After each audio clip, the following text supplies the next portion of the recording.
All right, so we have been studying. We have been studying um, the book of Ezekiel for these last several weeks, and we have finished 25 chapters in the book of Ezekiel. And actually, we finished 26 chapters. We're in chapter 27 today of the book of Ezekiel. And as a matter of fact, I would like to just Bathaman asked a question. I didn't see that. Okay, so the question is this church or is this a Bible study? The question is this church or is this a Bible study? Before we get started in Ezekiel, is this church or is this a Bible study? What say you all? What do you all say? Is this church or is this a Bible study? What do you all say? What is it?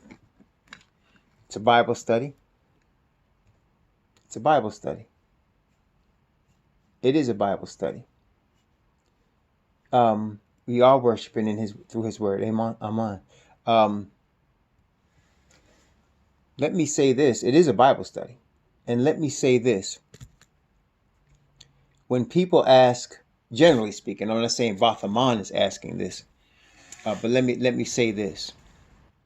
When people generally ask, is this church? They are thinking in terms of a Christian thought pattern, in terms of church.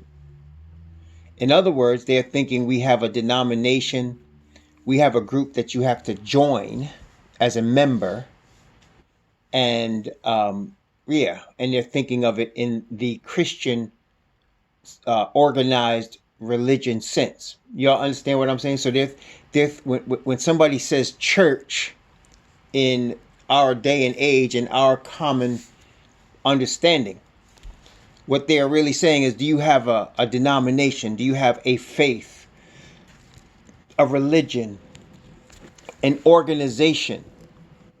That's what they're asking. Now, in that sense, no, this is not a church. This is a Bible study. Now, that being said, let me ask you all this. I believe that the Bible speaks to me. As it is called the Word of the Most High, it is a way, one of the ways in which the Father speaks to us. And I know He speaks to me through His Word. I believe He's talking to me through His Word, as well as through His Spirit. Now, the Bible mentions the word church. But let me ask you all, in the Bible sense, what is a church? Let me ask you all, in the Bible sense, not according to Christianity, but according to the Bible, what is a church? Yes, it is a called out assembly, right? A called out assembly, a set apart people. That's correct. That's correct. Very good. Now, let me ask you this. In the Bible, is there a specific people that have been called out and set apart for the Father? Does it mention a specific people? Yes, exactly. So really, a church is the nation of the Israelites. That is the true church. You understand? Y'all understand that? I didn't make that up. I mean, right? Because the Bible only calls out and sets apart one group of people in the whole book. We read that, and let's just get a couple of witnesses, because, Christians are going to have a hard time with that, what I just said. So for those that are struggling with Christianity and want to know the truth, let's see what the scriptures say. I have read these scriptures so often because I have to often explain this for Christians. But notice Deuteronomy chapter 7, and I'm going to use three witnesses. Deuteronomy chapter 7, and I'm going to begin at from chapter 7. I'm going to begin at verse 6, and I'm going to go down to verse 8. Deuteronomy chapter 7 from verse 6 to verse 8. Notice what it says. And he's talking to the Israelite. This is a conversation between the Father and the Israelite people. Notice what it says. For thou art an holy people unto Yahweh thy Most High. Yahweh thy Most High hath chosen thee to be a special people unto himself above all people that are upon the face of the earth. Yahweh did not set his love upon you, nor choose you, because ye were more in number than any people, for ye were the fewest of all people. But because Yahweh loved you, and because he would keep the oath which he had sworn unto your fathers, hath Yahweh brought you out with a mighty hand, and redeemed you out of the house of bondmen, from the hand of Pharaoh, king of Egypt. So I think it's pretty plain. Tell me if I'm wrong. Does it says right here pretty plainly that he has chosen this people as a special people above all people upon the face of the earth? Did I read that correctly? Did it say that? Is that what it said? I believe that's what it said. Right. So okay, so let's wait a minute. Let's get a couple of more witnesses. Let's get get this one here. I like this other one in Deuteronomy. Deuteronomy chapter 14. Deuteronomy chapter 14. Verse 2 and 3 of Deuteronomy chapter 14. Verse 2 and 3 of Deuteronomy chapter 14. What does it say? For thou, again talking about the Israelite people, art an holy people unto Yahweh thy Most High. And Yahweh hath chosen thee to be a peculiar people unto himself above all the nations that are upon the earth. Thou shalt not eat any abominable thing. Again, let's make sure that I'm reading that correctly. Did it not say that he has chosen one particular people, the children of Abraham, Isaac, and Jacob, above all people upon the face of the earth? He did say that, didn't he? Okay, so I'm not making that up. That's not something that just came out of my brain. That didn't come from, the imagination of my heart. We did see that, didn't we? Okay. All right. Let's see. Let's see. I got too many. I'm trying to pick a New Testament one. A couple of New Testament ones for those New Testament Christians. I want a couple of. I want a New Testament one. So let's see here. All right. I'm looking at Acts chapter 8. Acts chapter 8.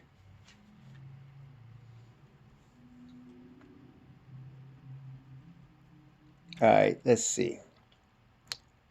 I'm going to read Acts chapter 8. I'm going to read Acts chapter 8 from verse let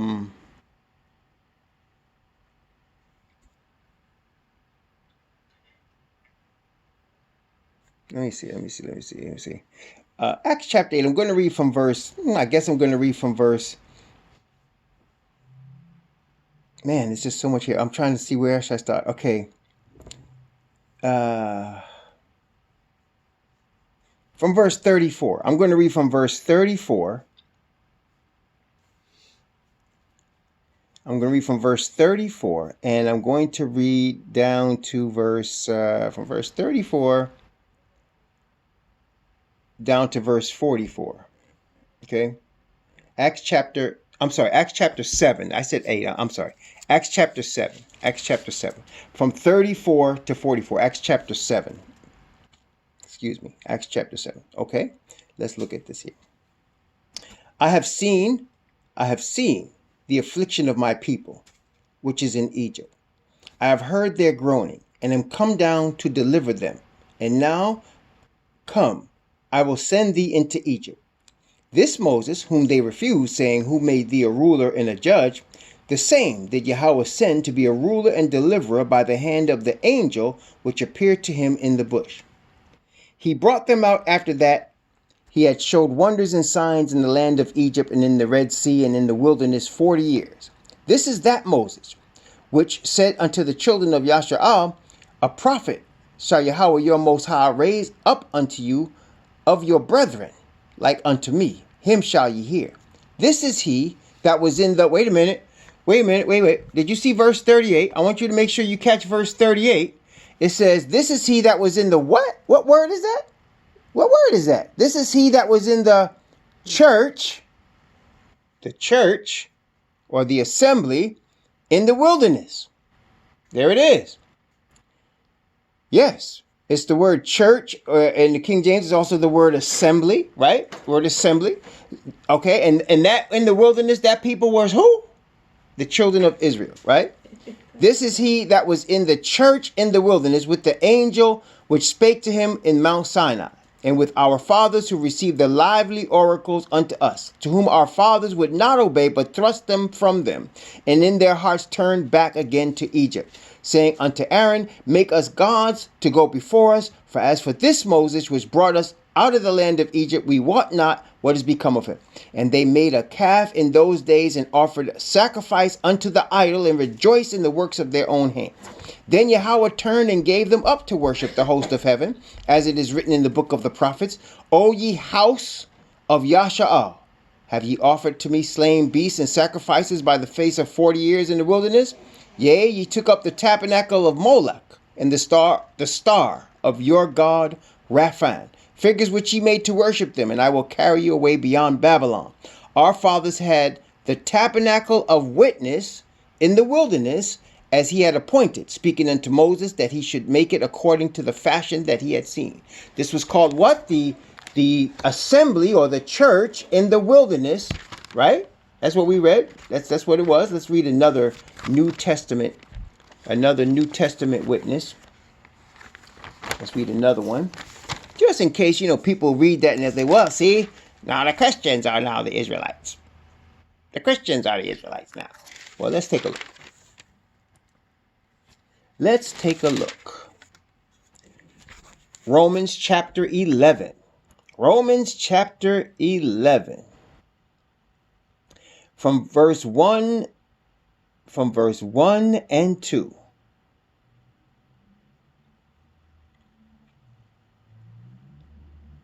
Okay. Wait a minute. Let's go from verse 1 down to verse 6. Let's do that. From 1 to 6. If I say then, hath Yah cast away his people? Yahweh forbid. For I also am an Israelite of the seed of Abraham of the tribe of Benjamin. Yahweh hath not cast away his people, which he foreknew.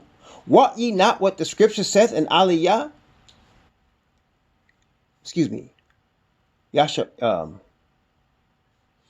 Yeshaya. I'm sorry, that's Isaiah. Yeshaya. How he maketh intercession to Yahweh against Yasha'al, saying, Yahweh, they have killed thy prophets and digged down thine altars, and I am left alone, and they seek my life. But what saith the answer of Yahweh unto him? I have reserved to myself 7,000 men who have not bowed the knee to the image of Baal. Even so, at this present time also there's a remnant according to the election of grace. And if by grace, then it is no more of works. Otherwise, grace is no more grace. But if it be of works, then it is no more grace. Otherwise, work is no more work. So now, he said he also is an Israelite. Have Yah cast away his chosen people, the only church that he called by name? No, Yah forbid. He has not done that. So, a church, then, a true church is the nation of is the people, the Israelite people of the nation of the chosen seed of Abraham, Isaac, and Jacob. That is the only church that is represented in the Bible. That is the only one. And anytime they talk about church, they're either talking about A, those people that are direct descendants of the bloodline, or B, those people who are grafted in to that same nation. Does that make sense? In fact, let me just show that again. We were in Romans 11. Let's go back to Romans 11 and make sure we are looking at this thing correctly. Because you know what the Christians have done is they've tried to make it sound. It's just like it's confusion. On the one hand, Christians say they are the true Israelites because they took the place of the Israelites. Then on the other hand, they'll look at these Ashkenazis and say, well, those are the Israelites. Well, which is it? You hear what I'm saying? I mean, which is it? Either they are the ones or you're the ones. Well, who is it then? It's confusing. Okay, well, let's take a look. Let's go back to Romans chapter 11, because the Bible makes it very plain. We don't have to be confused. The Bible makes it plain. All we have to do is trust what the Bible is speaking to us and telling us. Okay? Let's go back to Romans 11. And I'm going to start Romans 11. Let's see. Romans chapter 11. I'm going to start at verse 13. Let me start at verse 11. Let me start at verse 11, and let's go down from verse 11 down to verse 25. I like this one. From verse 11 to verse 25. Let's get this straight. Actually, 11 to 25. Watch this now. Watch this. I say then, have they stumbled that they should fall? Talking about the Israelite nation of the seed of Abraham, Isaac, and Jacob. Yahweh forbid. But rather, through their fall is come unto the Gentile. Salvation is come to the Gentiles for to provoke them to jealousy. That's the whole point. Now, if the fall of them be the riches of the world, and the diminishing of them the riches of the Gentiles, how much more their fullness? For I speak to you Gentiles. So now he's speaking to the grafted in Gentiles. Notice what he says. In so much as I am apostle of the Gentiles, I magnify mine office. If by any means I may provoke to emulation them which are my flesh, and might save some of them. For if the casting away of them be the reconciling of the world, what shall the receiving of them be but life from the dead? For if the first fruit be holy, the lump is also holy.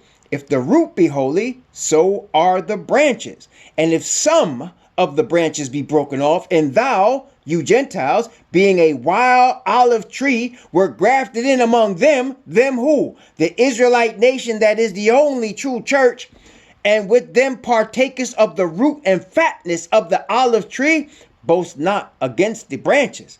But if thou boast, thou bearest not the root, but the root thee. Thou wilt say then, the branches were broken off, that I might be grafted in. Well, because of unbelief they were broken off. And thou standest by faith. Be not high-minded, but fear. For if Yahweh spared not the natural branches, take heed that he also spared not thee. Behold, therefore, the goodness and severity of Yahweh. On them which fell, severity. But toward thee, goodness, if thou continue in his goodness. Otherwise, thou also shalt be cut off. And they also, if they abide not still in unbelief, shall be grafted in. For Yahweh is able to graft them in again. For if thou wert cut out of the olive tree which is wild by nature, and grafted contrary to nature into the good olive tree, how much more shall these, which be the natural branches, be grafted into their own olive tree?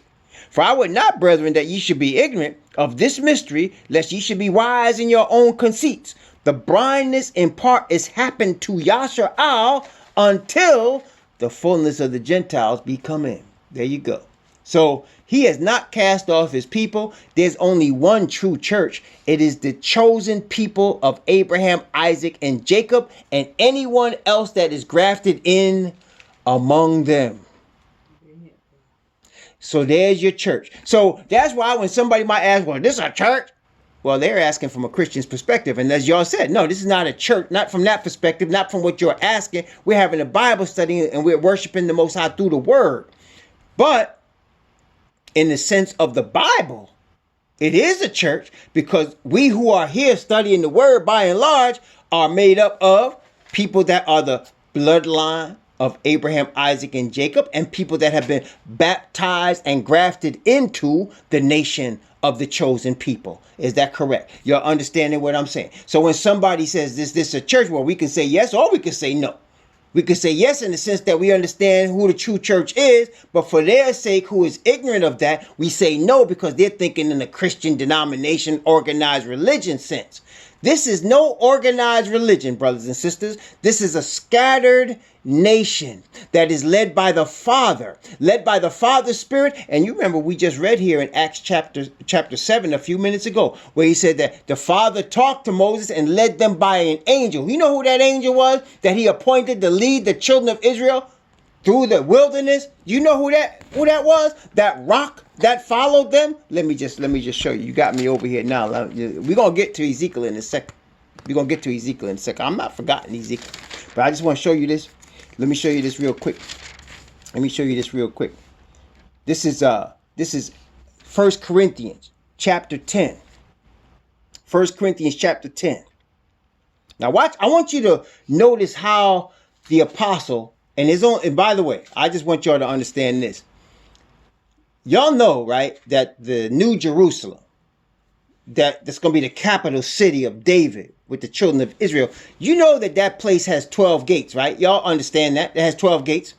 And you know that not only does it have 12 gates, but it has names, right? It has names over those 12 gates, right? You understand that, right? Names over those 12 gates. What names are over those 12 gates? They're the names of the 12 tribes of who? The children of Israel. Okay, now wait. That means there's not 13 tribes. There's not 15 tribes. There's not 8 tribes. There are 12 tribes, right? Because he got 12 tribes and he's got names over the gates for the 12 tribes. And also in the foundation, there is some more names. Did you know that? In the foundation of that same city, there's some more names. There's some names in there. Do you know what names are in the foundation of that city, the New Jerusalem? There's some names in there. I'll give you a hint. There's 12 names. That's right. 12 apostles. 12 apostles. Which tells you something. I just want to bring this point out. There ain't nobody on this earth should be calling himself an apostle. Ain't but 12 of those. You understand? Ain't but 12 of those. Ain't but 12 of those. Ain't 13 of them. Not 9 of them. There's only 12 of them. And somebody said, well, apostle only means sent. Yeah, check this out. Sent with a capital S, brother. Sent with a capital S. What do I mean by that? That means Messiah met face to face with each of these brothers. Face to face. And said, I'm sending you. So you go. Face to face. It's a difference. His spirit came on me and said, I'm appointing you to teach. Most High Spirit did that. But he didn't come in my face and said, I'm sending you. He's not going to do that because he only does that to 12 men. 12 brothers. 12 Israelite brothers. 12 Israelite brown brothers. That's what he did. Okay? So listen here. This brother that we read right here that wrote this epistle of 1 Corinthians, he's one of them 12 brothers. 12 brown brothers. And I want you to, let's read here. He's writing to a church at Corinth, a church. Now we know what really a church is, and I want you to notice this now in 1 Corinthians chapter 10. I'm going to read from verse 1. I'm going to read from verse 1 down to verse 4. Okay? Verse 1 to verse 4. Now notice verse 1 though. Watch this. Moreover, brethren, he's writing to the brethren, I would not that ye should be ignorant how that all our fathers were under the cloud and all passed through the sea. Notice he starts off saying to these people that are Gentile converts, grafted in, he says, all our fathers. In other words, he tells them, these are your fathers too. Through that Messiah, the Hebrew one of the tribe of Judah that you trust in him. They're your father. These are your fathers too. He said, all our fathers were under the cloud and all passed through the sea and were all baptized unto Moses in the cloud and in the sea and did all eat the same spiritual meat and did all drink the same spiritual drink. For they drank of that spiritual rock that followed them. And that rock was who? It was who? Messiah. So Messiah is the one that the Father used to help lead them through the wilderness. Praise the Most High, Yah. And Messiah is the one that's going to help lead us from the Father through these last days right here. Messiah is going to do. He's doing that for us right now. It's Messiah that is sending the Father's Spirit to us. It is Messiah who is interceding for us so that we can overcome all our sin. I mean, can you just imagine that? Just think about it for a second.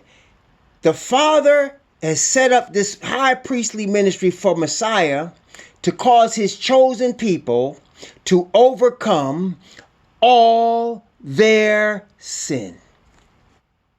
How many organized religions do that? Can you tell me? I mean, how many organized religions can cause a man to overcome all sin? Can you tell me which ones do that? Which one of these Christian churches do that? Can you tell me? Is there any of them? No, they don't. What do they tell you? You can't. Nobody can be perfect. Nobody can be perfect. You can't keep all 600 of those laws. Yeah, we're under grace. Yeah, right. Right. So the Messiah we serve, the Most High Yah that we serve, has set up this system to cause a man to overcome all his sin. All of them. And a woman. But when I say man, I mean... when I say man, I mean man and woman, because the woman comes from the man. Right? The man is made in the image of Yah. So when I say man, I'm talking about man and woman, because the woman comes from the man. Right? Okay. So, okay. All right. I just want, you got me started. Now you got me all hyped. Okay, so look. Now we getting ready to go. Now we getting ready to do Ezekiel. Did I answer your question, Bathaman? I mean, I know we went all kind of ways, but did I answer your question, Akadi? Did we get that? Okay, good. You can talk to your daughter about that. Or she can listen to this recording if she don't understand it. Praise the Most High Yah. I want to show you something before we go to Ezekiel, because when we get ready to go to Ezekiel tonight, now I want to tell you just a quick review, right? So when we studied last time, I did mention to you all that we finished chapter 25 last Sabbath, and we went into chapter 26, if you recall, right? And if you recall, I did tell you chapter 26, 27, and 28 is going to talk about an individual that is being called Tyrus. Remember that last week? I said it's going to discuss an individual being called Tyrus. And if you recall, when we talked about that last week, and I said to you, Tyrus is a representation of a certain being.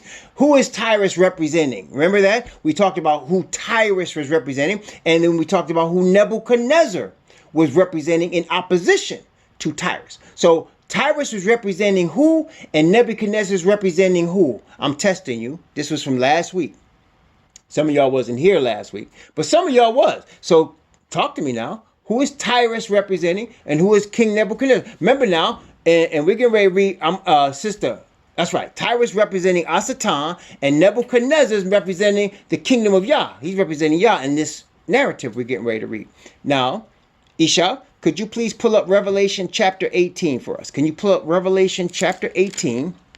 And I'm going to read pieces of Revelation 18, because Revelation 18 is very much related to Ezekiel chapter 27. It's very much related to that. So we're going to look at this Revelation chapter 18. And if you recall, last week I also showed you from the word, we looked at the word, and we showed you that Babylon is generally looked upon as a satanic kingdom that's going to be destroyed, with one exception. Whenever Nebuchadnezzar is mentioned with Babylon, Nebuchadnezzar is the Most High's servant. In fact, we read the scripture where the Most High, through the prophet Jeremiah, called him his servant. Remember that? It's Jeremiah chapter 25. He called Nebuchadnezzar his servant. So whenever Nebuchadnezzar is being mentioned with Babylon, that is the Most High using Nebuchadnezzar as a sign of himself bringing judgment on somebody, something, or the entire earth, depending on the situation. So here I want to show you, because what we're going to see in Revelation 18 is very similar situation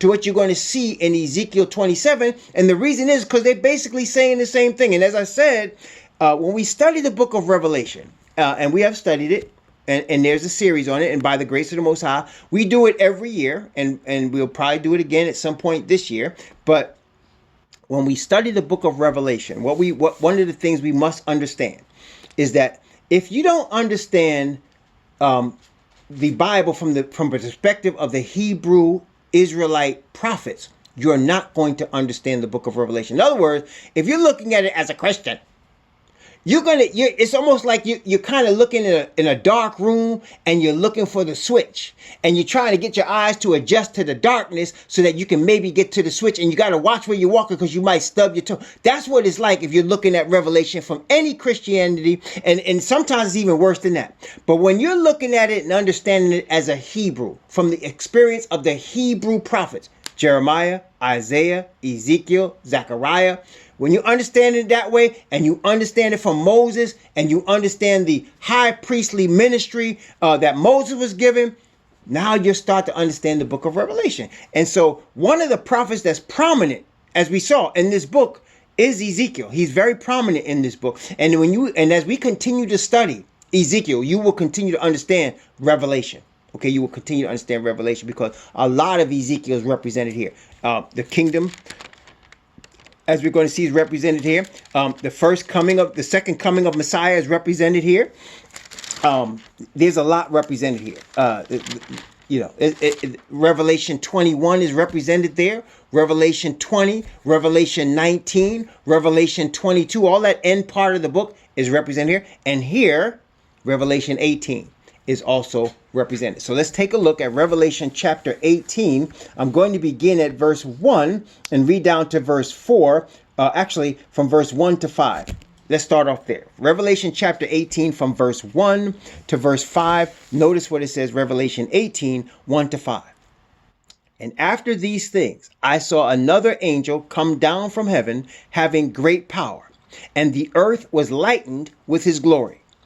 And he cried mightily with a strong voice, saying, Babylon the great is fallen, and is become the habitation of devils, and the hole of every foul spirit, and the cage of every unclean and hateful bird. For all nations have drunk of the wine of the wrath of her fornication, and the kings of the earth have committed fornication with her, and the merchants of the earth are waxed rich through the abundance of her delicacies.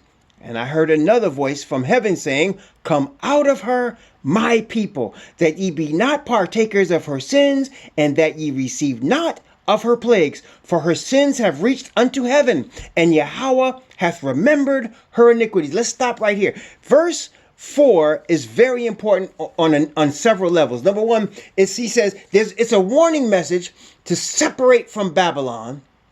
And why? It tells you why. Why? Because that ye be not partakers of her sins, because if you're partakers of her sins, you're going to receive of her plagues. Does that clear to everybody? Everybody see that? He says, come out of her, that ye be not partakers of her sins, and that ye receive not her plagues. So, a couple of things we have to understand. If this is a warning, and this is obviously a warning, it's a warning given, and by the way, this warning is given through the 144,000, to the peoples of the earth, particularly to the Israelite people, that he's the last group that he's calling out. Now, this warning is obviously given, listen carefully, before the plagues start to fall. Okay? Because the warning says, come out of her, because if you don't, you're going to receive these plagues, which tells you the plagues haven't begun yet. Does that make sense? So this warning is given, but the plagues haven't started to fall yet. Okay, so this warning is given, you can say, in advance of the plagues. So a warning message is coming just before the plagues fall. So like when you're looking at Revelation chapter 15 and Revelation chapter 16, you are seeing events that actually happen after Revelation chapter 18. So Revelation 15 and 16 actually illustrates the destruction coming in the form of the plagues on the wicked. But Revelation 18 is telling us of a warning that's given before the plagues fall. That's why, again, we say the prophecies of the prophets and Hebrew prophecies, they're not always given in chronological order. Okay? You understand what I'm saying? And that's why we're going to look at Ezekiel chapter 39. I'm going to keep telling you this, so when we get there, you'll remember. Chapter 39 of Ezekiel comes prior to chapter 38. Okay, and I'll show you why as we get closer to it. It's just like there's certain obvious things. Like, for example, in Daniel chapter 8 comes before Daniel chapter 5. And you say, well, how can that be? Because Daniel chapter 8 talks about the third year of King Belshazzar, or the first year, and Daniel 5, Belshazzar is murdered. Right? So you can't, you know what I'm saying? So 8 is obviously coming before 5, but yet it's not in that order. So see, so you have to understand. So Revelation 18 is actually coming before Revelation 15 and 16. So this is a warning. Now, I want you to also notice what it said here. Now, there's a lot here, but I'm trying to relate this to Ezekiel. I mean, I'd like to go into the angel coming down from heaven in the strong voice. I'd like to go into that, but I want to focus on what's after this. So you see a warning, and after this, I want to focus on this. So let's go from verse 6 down to verse 12. Okay, actually from verse 6 to verse 13. Right. Revelation 18 from 6 to 13. Notice what it says. Reward her even as she rewarded you, and double unto her. Double according to her works. In the cup which she hath filled, fill to her double. How much she hath glorified herself, and lived deliciously. So much torment and sorrow give her. For she saith in her heart, I sit a queen, and am no sorrow, am no widow, and shall see no sorrow. Therefore shall her plagues come in one day, death and mourning and famine, and she shall be utterly burned with fire. For strong is the Most High Yahweh who judgeth her. And the kings of the earth who have committed fornication and lived deliciously with her shall bewail her and lament for her when they shall see the smoke of her burning, standing afar off for the fear of her torment, saying, Alas, alas, that great city, Babylon, that mighty city, for in 1 hour is thy judgment come. And the merchants of the earth shall weep and mourn over her. For no man buyeth their merchandise any more, the merchandise of gold and silver and precious stones and of pearls and fine linen and purple and silk and scarlet and all thine wood and all manner of vessels of ivory and all manner vessels of most precious wood and of brass and iron and marble and cinnamon and odors and ointments and frankincense and wine and oil and fine flour and wheat and beasts and sheep and horses and chariots and slaves and souls of men. So, brothers and sisters, I think we can see here that the merchants of the earth, who the Bible describes as being in bed with the great whore who is riding upon a beast. Okay, now let me just quickly break that down for y'all. A beast represents a kingdom or a government. That's what a beast represents. The seven-headed beast also represents Asatan, which means these are kingdoms and governments that are under control of Asatan. The woman that's riding her represents also a church, but this is not the Israelite called out assembly. This is Asatan's whore that he called out. That's his whore, which is Rome, that he called out, the Roman Catholic Church, and all Christianity with it. Okay? So now you have, this is that entity. And so now under that entity, they are smug, the powers of this earth. And let me just explain to you, this is, I don't always give dates, but let me just tell you something. We are in February of 2019, right? Let me tell you something. Within about 18 months, there's going to be a serious economic crash. It could come before that, but I'm just saying within about 18 months, there's going to be a serious downturn in the economy. How do I know that? Well, I want to tell you, I'm not a prophet. That's not because I'm not saying that from prophecy. You know how I know? Every 10 years, if you go back in time now, from 1979, right before Ronald Reagan in 1980-81, when Ronald Reagan became president, about every 8 to 10 years, there is a serious downturn in the economy. Serious downturn.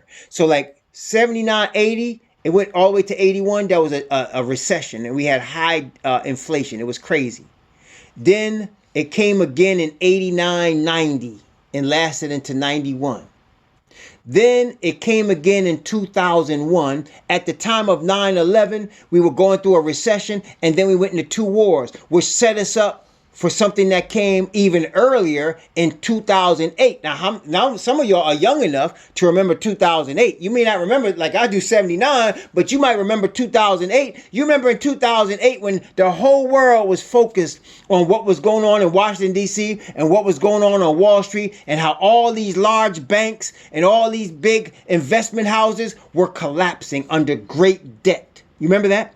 And that the government used the American taxpayer to give 750 billion, some crazy number like that, to these snakes, and gave the people nothing, and made everybody think like this is going to help the economy by giving rich people more money from you. Remember that? That was 2008. That lasted till around 2009. Well, what year is it now? It's 2019, 10 years later. And now there is more debt in the households of the United States of America than ever in the history of this country. Ever in history. There's more debt now than ever in history. People are using credit cards. They're borrowing to try to just make ends meet because they're not making enough money to make it. So, and the government fools people. They say, oh, we have full employment. So in other words, if you were making $70,000 and you got laid off and you got to get a job at Walmart and you're making $10 an hour, they consider that fully employed. You understand? Even though you're going to lose your car, you're going to lose your house because the 70 grand is not coming in and the $10 an hour ain't making it, so you're going to have a problem, right? That's what people are doing right now. And so we're getting ready to go into another serious recession. But you know what? This is not hurting the merchants of the earth. It's not hurting them. It's not hurting the kings of the earth. It's not hurting them. What are they doing? What they're doing is they're vacuuming up all the wealth of the people below them. And they're taking control and owning all the assets and wealth of this earth. And they love it that way. And they're making more people poor. You see, after every one of these recessions from 79 to what's getting ready to happen, there were people that were considered middle class. And in every recession, there's a group of the people that were middle class that drops down into poor class. And they never come back. Okay? That's why I say most of us are poor. You see, just because you can go to a car dealership and they'll give you a loan for a car, that doesn't mean you bought a car. That doesn't mean you bought a car. What that means is the bank owns the car and they let you have it while you're paying back the note. And if you stop paying, there's going to be a tow truck come to your house and take that car. That's what's going to happen. Okay? And that is happening a lot right now. Right? Or you can say, I bought a house. No, did you really buy a house, or did you just borrow the house? Because if you bought a house, and the house around where I live, you can't even get a townhouse where I live for what, mommy, $500,000? You can't even get a townhouse around here for $500,000. That's how crazy it is. And so people say I bought a townhouse.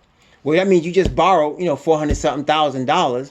And if you don't pay back that $400-something, they're gonna come with a sheriff and they're gonna kick you out that townhouse. Period.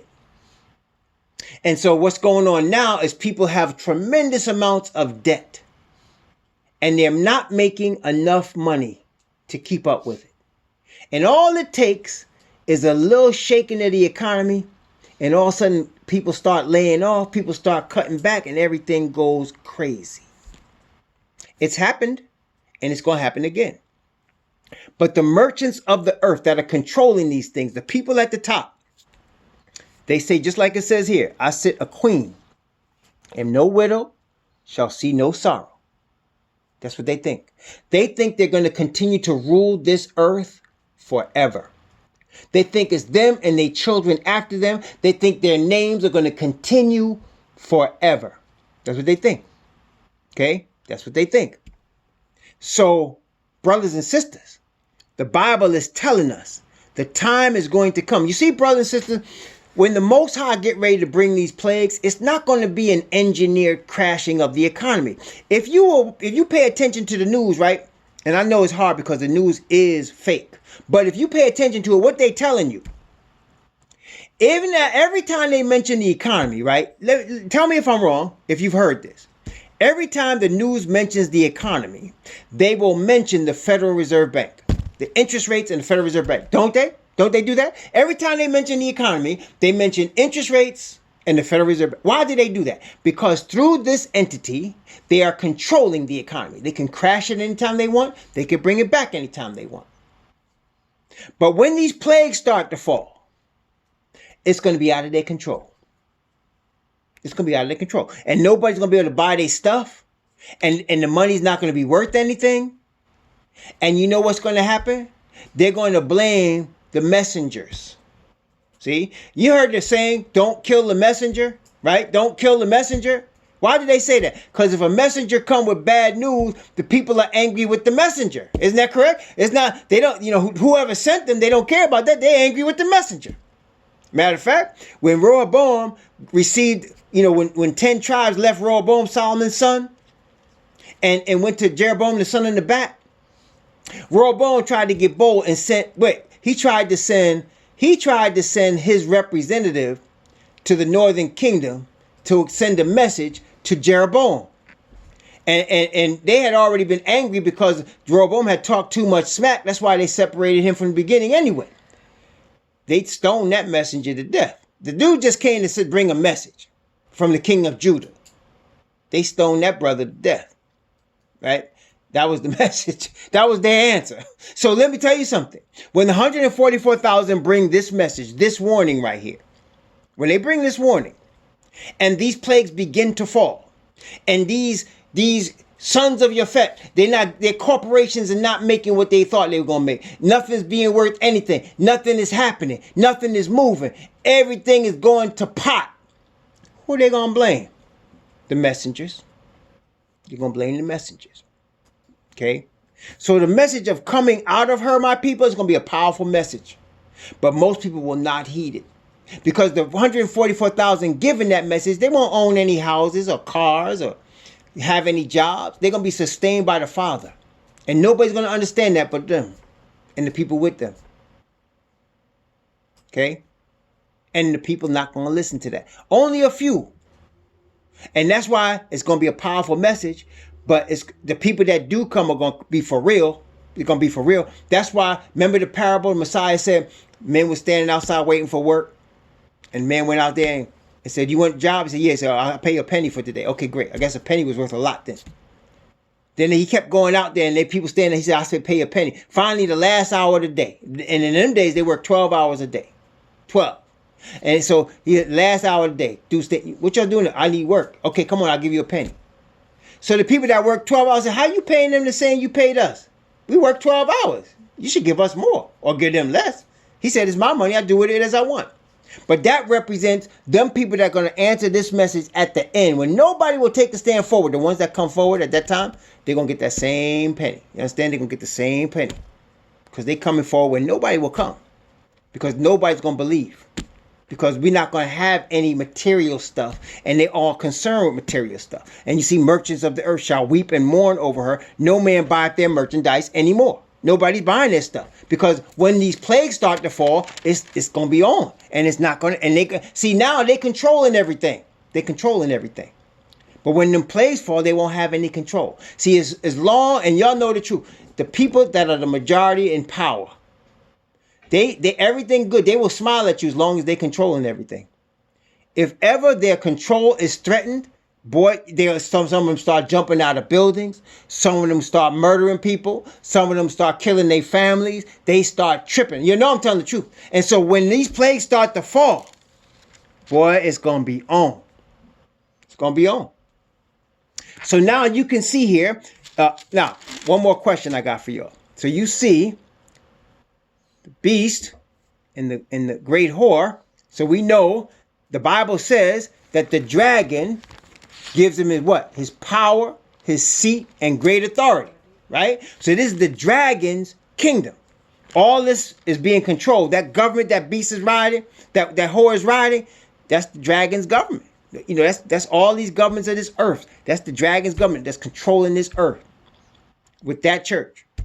So now this is the dragon's kingdom. And he's the one at the top thinking, okay, I got this all under control. This is mine. It's all mine now. And the reason they're going to want to kill the 144,000, check this out. You see, brothers and sisters, as long as there's one person on planet Earth, if you recall, Asatan went into the kingdom when he was permitted to come into the courts after he was initially thrown out. He was permitted to come back and forth for a little bit. And he came up one day and the father said to him, what you doing here? I come from the earth. From walking up and down in it. In other words, I own the earth. Don't you know? You better ask somebody. But look, Father said, have you not considered my servant Job? Why did he say that? Because brothers and sisters, as long as there's one person on the earth that are following the Father's laws and commandments, As long as there's one person on the earth that's covered in the Father's Spirit, Satan cannot have total control. He cannot have total control. Okay?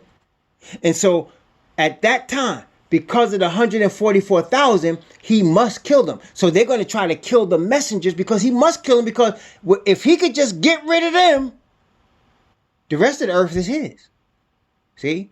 And see, when the plagues fall, the Father's Spirit is not going to be coming on anybody else anymore. It's only going to have rested on the 144,000 and those people that are with them, them men, women, and children that are with them. That's the only people that's going to have his Spirit resting on them. And so therefore, they're the only people on the earth that's going to be the Father's people at that time. So now, Satan's spirit is going to control everybody else. And he knows, if I could just get rid of, so now I got everybody, and it's going to be a clearly distinction between those that belong to Satan and those that don't. And Satan going to know who we are, and he's going to want to kill us all, because if he can kill us, he can tell the Father, I own the earth. They want me down there. They don't want nothing to do with you. But he's not going to be able to do that, obviously. He's not going to be able to do that. Just like he couldn't do it with Job, he's not going to do it with the 144,000. So now with all that backdrop, so I know somebody's out there in YouTube land saying, when you going to get to Ezekiel? Right now. Let's look at Ezekiel chapter 27. Ezekiel chapter 27. Yeah, that's why he said, have you not considered my servant Job? He said, and there is none like him in the earth. That's what he said. There's none like him in the earth. That's what he said. And why did he say that? Because look, we got one that's following, that's got my spirit on him. My spirit of perfect righteousness is on him. Satan's going to try to make the same claim with the 144,000. I rule the earth now. It's mine. But he's going to know. Father ain't even going to argue with him now. He's not even talking to him now. He can't even go back up there now. So he's locked down here on the earth now. So he's going to know, I can't really make that claim until I get rid of these people. Okay? Here, Ezekiel chapter 27. We're dealing with Tyrus. Now we know who Tyrus is. Let's take a look. Ezekiel 27. I'm going to begin at verse 1. Notice again the similarity as we read these things. Ezekiel 27, beginning at verse 1, I'm going to read down to verse 7. Notice what it says. And the word of Yahweh came again unto me, saying, Now thou son of man, take up a lamentation for Tyrus, and say unto Tyrus, thou that art situate at the entry of the sea, which art a merchant of the people, for many isles. Thus saith the Most High Yahweh, O Tyrus, thou hast said, I am perfect in beauty. Thy borders are in the midst of the seas. Thy builders have perfected thy beauty. They have made all thy shipboards of fir trees of Shinir. They have taken cedars from Lebanon to make masks for thee. Of the oaks of Bashan have they made thine oars. The company of the Asherites have made thy benches of ivory, brought out of the isles of Kittim. Fine linen with broidered work from Egypt was that which thou hast spreadest forth to be thy sail.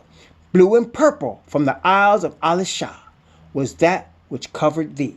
So now he's describing the seas. We know, I'm going to ask you all this question. What does the seas represent in the prophetic utterance? What does the seas represent in prophetic utterance? Come on, talk to me now. What does the seas represent? We're talking about prophetic now. What is the sea? Multitudes, peoples, multitudes, nations, languages. So he's saying, Tyrus, you're in the midst of all the peoples, nations, multitudes, and languages. And he said, not only that, you got the finest of everything on the earth. The merchants of the earth bring you the finest of everything, man. You got the best of the earth under your power. Isn't that Satan?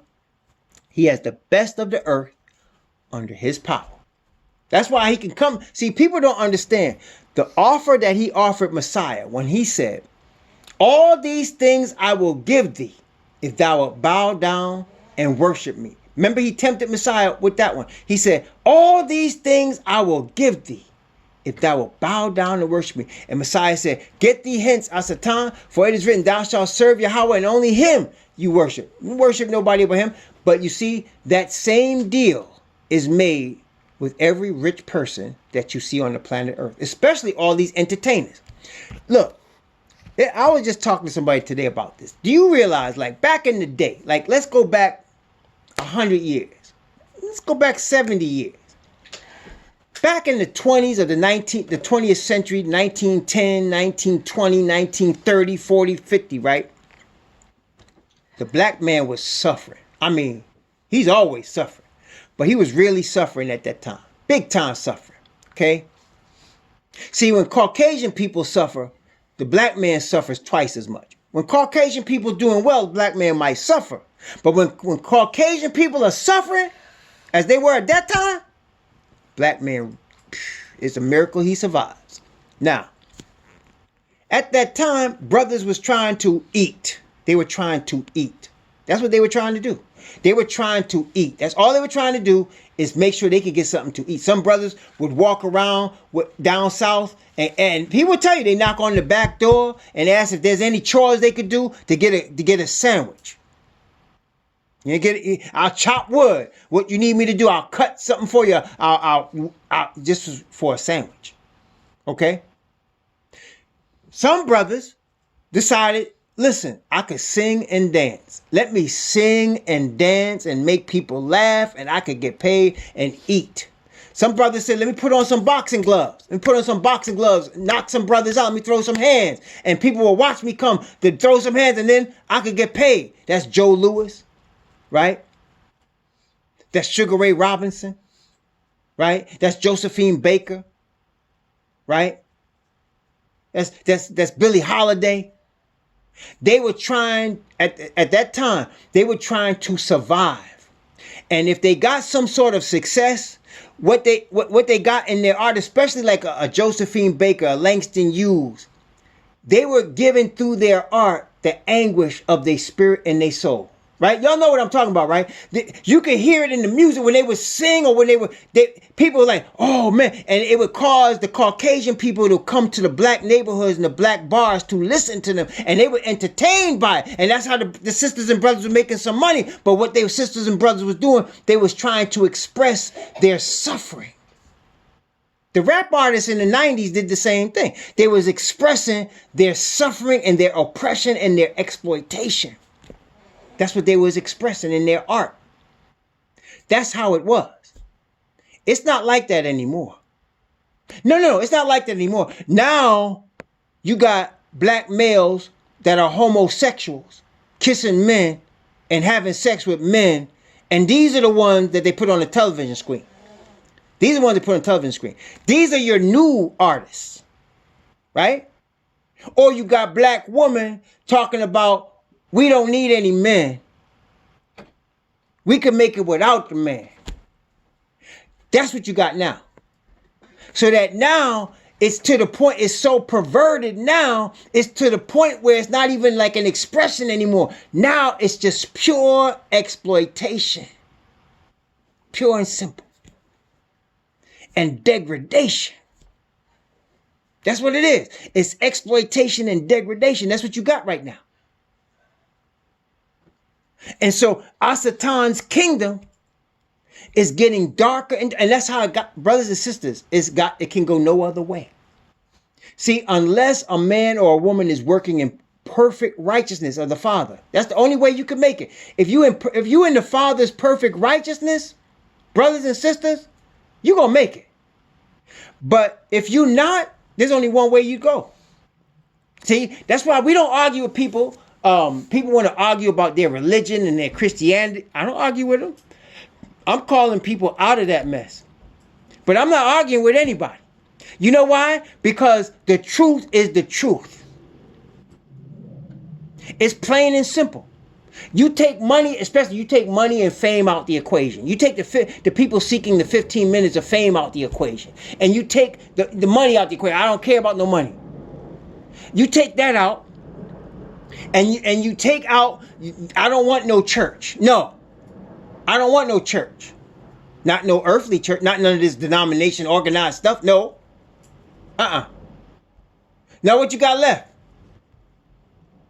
What you got left? All I got is the word. That's it. That's all I got is the word. That's it. Anything that's not 100% truth in the way this game is going right now, It's going to belong to Asatan. It's going to clearly belong to him. And it's getting to that point. That's why there's no more Joe Lewis's. There's no more Billie Holidays. There's no more even Biggie Smalls or Tupac Shakur. Them brothers all dead. There's no more of them. No, what you got now is these brothers with all these tats all over them and all this they wearing. They might as well put on pumps and bras. That they might as well, right? And you got listen, have you noticed, brothers and sisters, anytime a black man is a comedian or an actor, at some point they're gonna dress up like a woman. They're gonna have them dressing up like a woman at some point, and they're gonna make us laugh with this brother dressed like a woman. You think that's accidental that they put brothers dressing up like women like that? That's not accidental. That's not accidental, brothers and sisters. That's purposely done.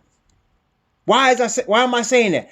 Listen. Let me just break it down a little bit for those that might forget, just to make sure for those listening.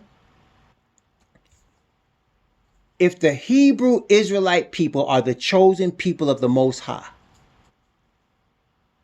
and if those people are represented right now as people who are the descendants of slaves, and if there is an awakening beginning right now, where people are now awakening to this fact, you see, you heard the expression, listen carefully. Can you all hear me? Testing 1, 2, 3. I want to make sure you hear this. Okay, watch this.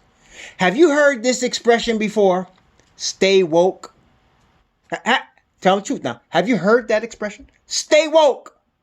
You know where that expression originated? It's the awakening of the Israelites. Now, they done made it commercial now. Even Caucasian people saying, stay woke. They don't even know what they're talking about. That started with the awakening it's an awakening. Woke means you're being awakened. Being awakened to what? To who you are. That's where it started.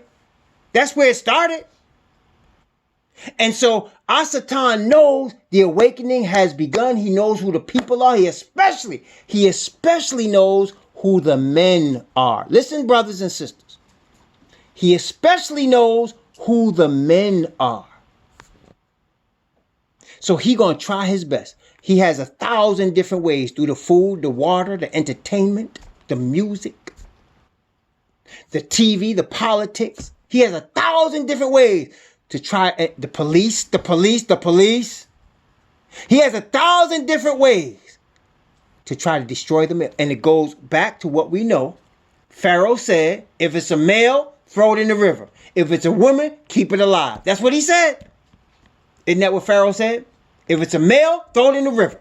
If it's a woman, keep it alive. Why do you think they called him Moses? Moses means to be drawn out. Masha, it means to be drawn out. Why? He was drawn out because his mother had to put him in that water with the alligators and the crocodiles. And that's why his sister was there because his sister couldn't stand to walk away. She wanted to see what was going to happen. The mother couldn't just throw him in the water because that's what the Pharaoh said, throw your boys in the water. She couldn't throw him in the water. So she made him a special bed. She made him a special crib-like situation, and she placed him there. She couldn't stand to watch it, so she ran away. And the sister stood there. Miriam stood there.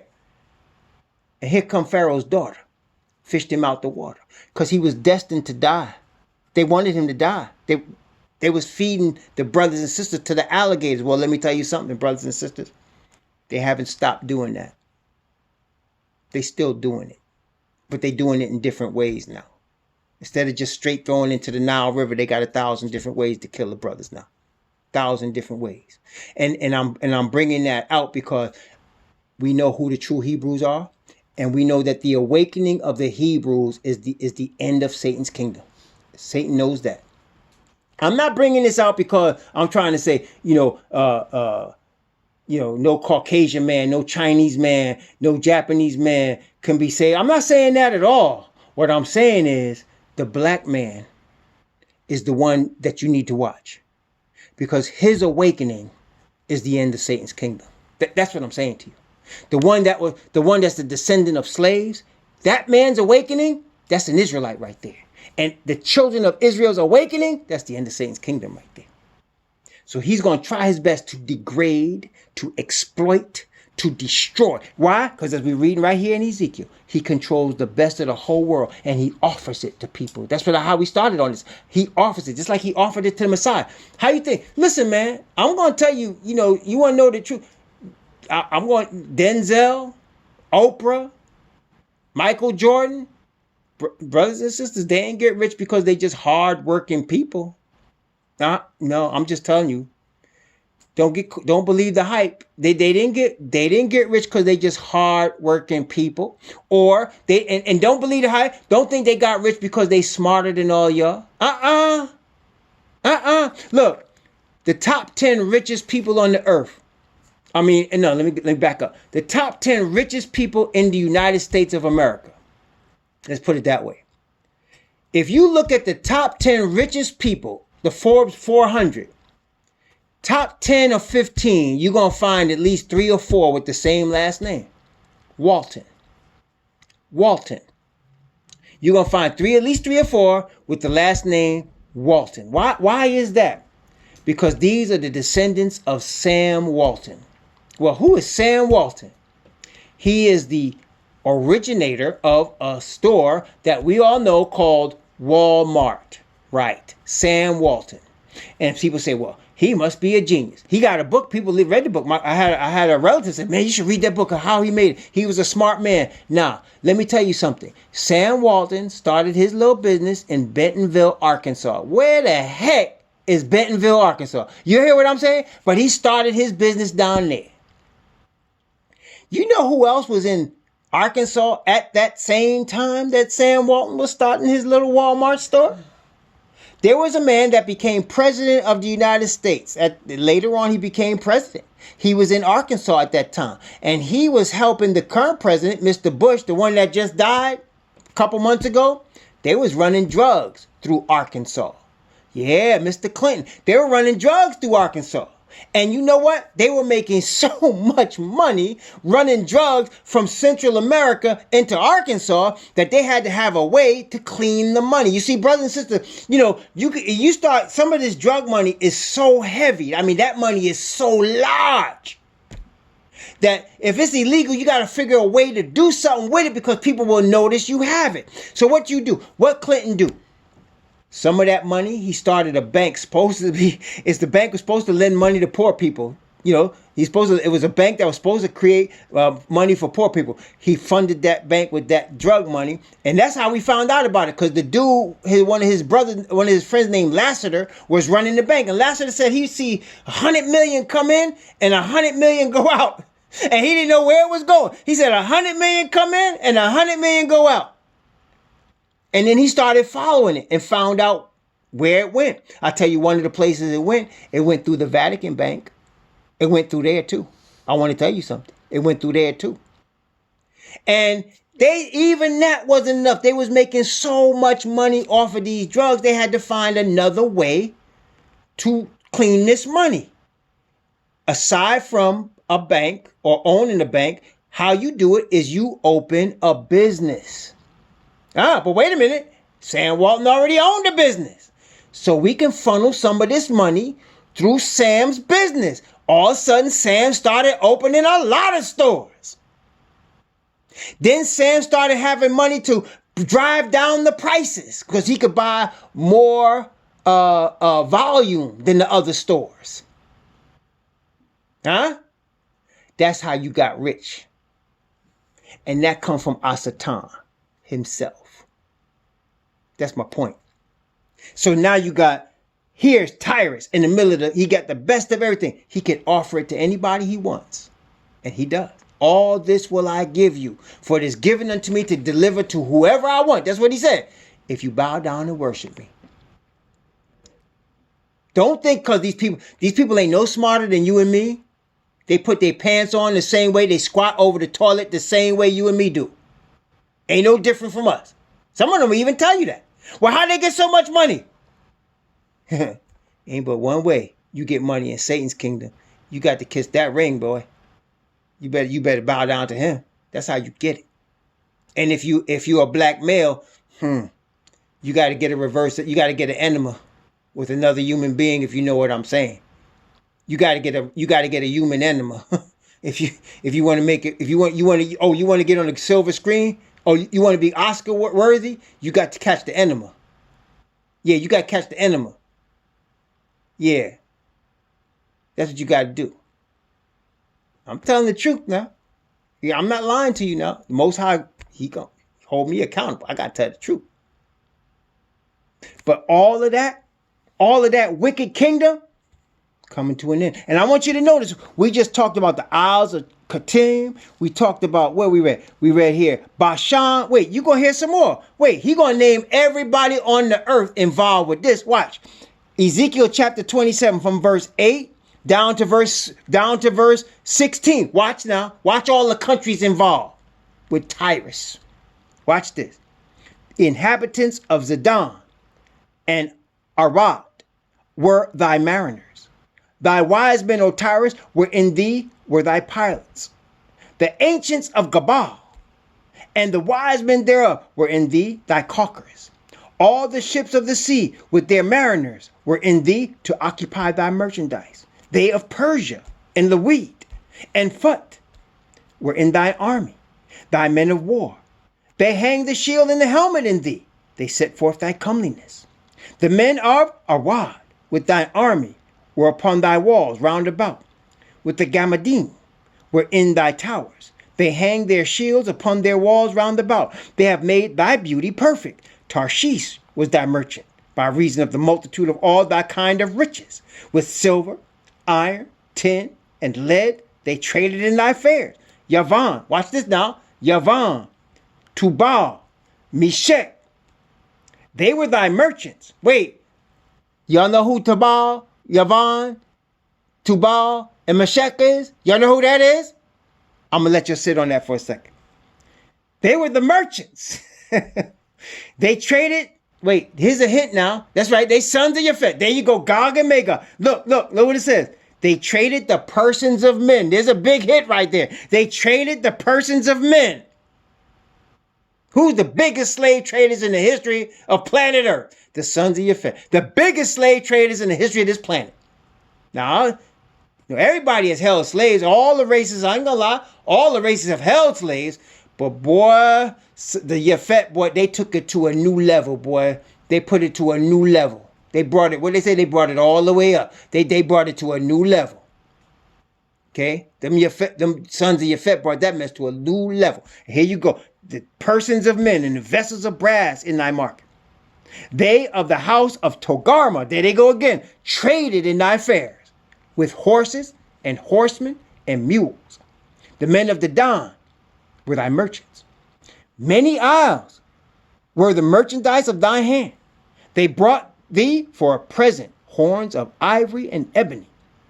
Syria was thy merchant by reason of the multitude of wares of thy making. They occupied in thy fairs with emeralds and purple, embroidered work, fine linen, coral, and a gate. Now, do you notice all of these material things they're mentioning? And did you remember when we read in Revelation 18 the destruction of all these material things and the merchants of them? And here is he's saying this is Asatan in his height right here.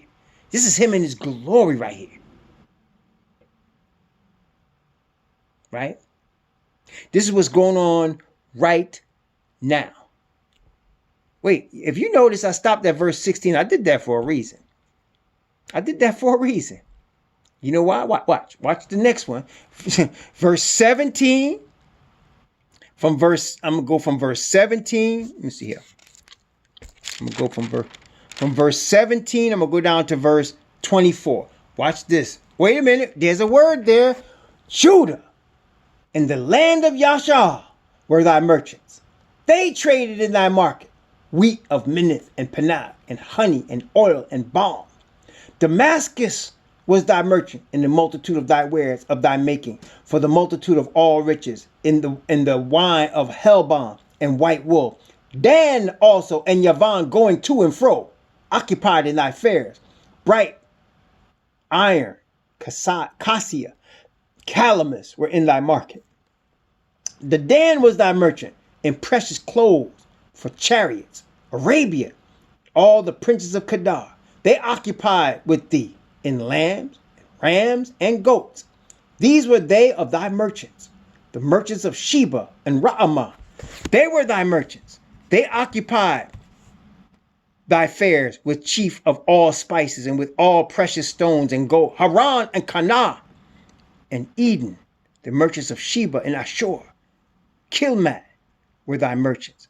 These were thy merchants in all sorts of things, in blue clothes, embroidered work, and chests of rich apparel, bound with cords, made with cedar among the merchandise. See, brothers and sisters, even Judah. Now, you know this is us because first off, the Bible, what did the Bible say about Judah and Israel? You should be the head and not the tail.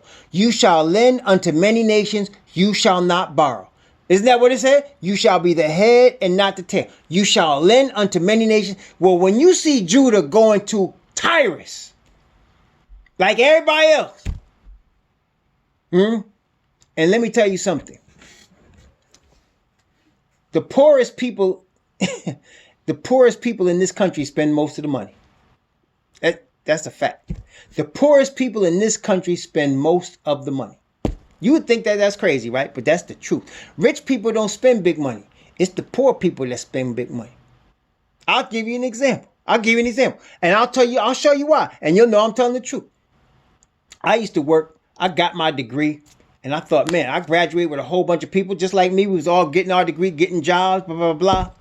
Only thing was I noticed my salary was much less than that of the people that graduated with me.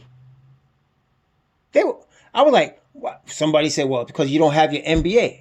But I noticed some of the Caucasian people I work with didn't have no MBA, and they was making more money, or they just work really hard.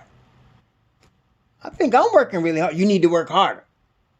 Then I noticed the same people that graduated the same year from college I did, buying nice cars, man, buying houses. I said, Dad, I must be doing something wrong. I need to buy me a car. So I go down there, hardly got no money, trying to scrape together a down payment.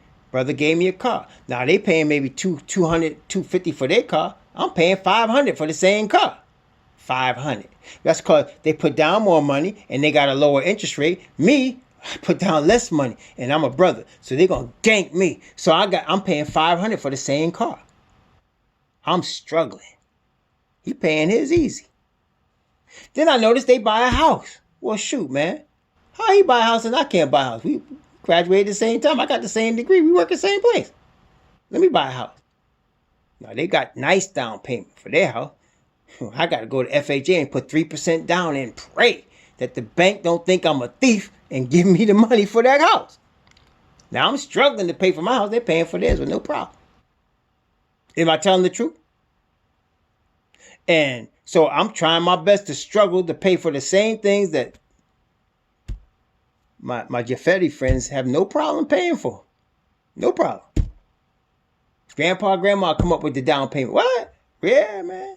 Shoot. I wish I had that. So we try and keep up with them. We trying to spend like them. And we suffering. Sisters be wearing, they put their hair in some expensive. They go to them places, they pay $200, $300, $400, get their hair done, put them nails on, put the dress on, and they suffering. They suffering. Because we can't afford that stuff. We try to make ourselves feel good, though. We got to make ourselves look good. Right? Got to look good. Even if we suffering. But that's the way it is. So here is Judah in the midst of the sea, paying for stuff they can't afford with money they don't have. Isn't that the way it is, brothers and sisters? Am I lying to y'all? Am I telling the truth? That's just how it is. This system was not built for Judah. It's as simple as that. Matter of fact, I was talking to a Caucasian boy who supported Trump. I was talking to him the other day. When I finished talking to him, he said, dang, I never thought of it like that. But I said to him, you can't say, everybody's equal. I said, listen, man, look. I said, let's say your fathers went to Africa. I'm telling the truth. And they took a bunch of slaves and brought them here. Why did they bring them here for? They brought him here to do work. Isn't that right? He said, yeah. I said, so what makes anybody think that they would ever allow those people that they brought here as slaves to be equal with them?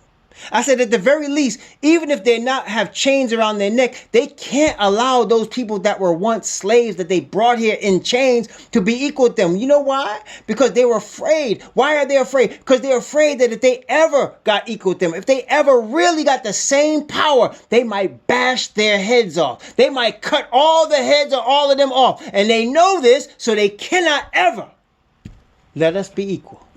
And you know what? I told him, I said, you know what? I understand it because that's exactly how it is. So I said, we'll never be equal. I said, we'll work next to each other. We can't even live next to each other, but we never going to be equal because they can never let that happen. They can never let that happen because that's what they're afraid of. I said, let me ask you, if somebody had your family in chains, if they treated you like crap for 400 years and you got to their level, wouldn't you want retribution? And he said, you know, I never thought of it like that. I said, that's how it is. That's how it is. So we always, this system was not built for us, brothers and sisters. It was not built for Judah. It was not. And the Most High has it so because he doesn't want us trusting in Babylon's system. He wants us trusting in his word. He wants us trusting in his spirit. He gonna take care of whatever dollars we need to survive. He'll make it happen. See, he'll make it happen. We may not have everything they have, but that's good. Our kingdom is not of this world. Messiah said, my kingdom is not of this world. That's our brother. Messiah is our brother. You know that, right? I mean, you got the same blood running through your See, look, if we the children of Abraham, Isaac, and Jacob, the blood running through the veins of Messiah is the same blood that's running through your veins. Y'all related. He said, my kingdom is not of this world. That's your brother saying that. So why are we worried about all of this stuff, man? Because Judah is getting caught up in the sea with Tyrus. Simple as that. Judah's getting caught up with Tyrus. And only until we awaken to who we are and understand who we are and how we got here will this thing seem very clear. And we'll see it for the stupid and silliness that it really is. You understand? We'll see it for the stupid and silliness that this is not built for us. And you poor Caucasian people, it ain't built for y'all either. You should know that. But see, what's going on, see, sisters that and brothers that have come to this truth, that are from the Caucasian side, that have come to this truth, they understand what I'm saying. They totally get what I say. They totally get it. I get more harder problems from the bloodline than I get from the Caucasians a lot of time because Caucasians totally get it. They understand. They know that same oppressive man is dogging them too. He's dogging them too. See? All these people out here voting for some Caucasian man or another, they trusting them. But we already know. See, you can't trust them. This woman told me today, I think Obama lied. I said, okay. I said, can you tell me a president that didn't lie? Please tell me one. She said, well, I never thought of that. I said, oh yeah, of course she wouldn't think of that. But I said, can you just tell me one president that's not a liar? Tell me one of them that's not a liar. She said, you're right. I said, no, yeah, they all lie. There's no such thing as a president that's not a liar. They all lie. Some of them lie big time. Some of them lie slick, but they all lie. Okay? At least about Mr. Trump, he lied to your face. He just bold-faced lie right. That boy got brass ones. He will bold-faced lie right in front of you, man. And then look at you stupid for not believing it. Oh, man. That's how it is, though, bro. So all of them lie, though. All of them.